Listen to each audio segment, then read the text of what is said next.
We're surrounded by so many books that have been published with children and young authors and adults by Fighting Words. Maybe it'd be nice to just look at some of them and talk a little bit about some of the ones that were particularly special for you, Rosa. Every year, Fighting Words has run a transition year module for one school a year. To date, that's been how it's run. This is one called the Minds Penumbra. And this was done with Dunshaughlin Community College. And this is a long-term project where a group of students come to us for 2 hours a week for a whole academic year. And they go through the pretty intense process of coming up with an idea and drafting it and then getting it back from an editor. And the editor saying all the things you could have done better and drafting it again and trying to come up with an ending and a title. And then even going to see it being printed at the press. We organise it as a school trip.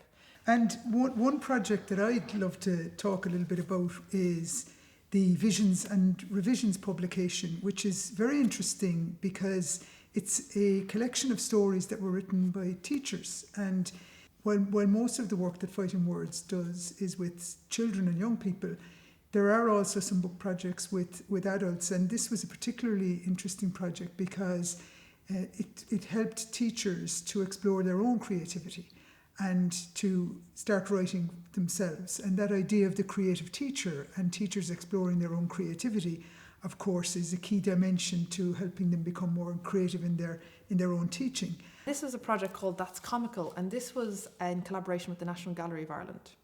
And this was a project where a transition year group came to the National Gallery once a week and they got a tour of the collection. So someone from the gallery would take them round and show them something from the print archive or that was up in the gallery, and sometimes even just the shape of the gallery. And that would be the first hour of their 2-hour workshop. And then the second hour, they responded in some way. And because the National Gallery of Ireland is particularly concerned with the visual, they responded in a visual narrative. So this is a comic book. And all of the stories in here were inspired by something that they saw in the National Gallery.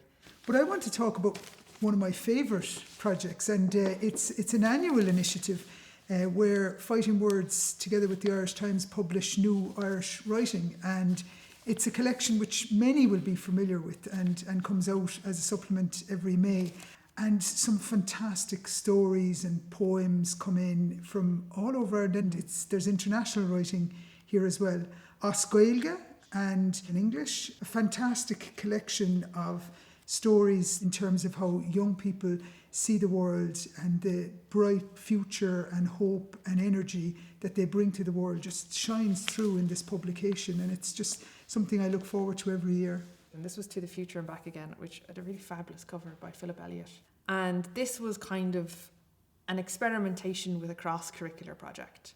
So this was one where we took a group of students to do our standard, we're going to write a book together, you're going to edit and develop a short story. But instead of filling the room with writing mentors, we filled the room with scientists. And we went for science fiction. So they were working with people who had an awful lot of expertise in physics and biology and chemistry and planetary motion and didn't necessarily know anything about writing. And we challenged them to understand the scientific world through fiction.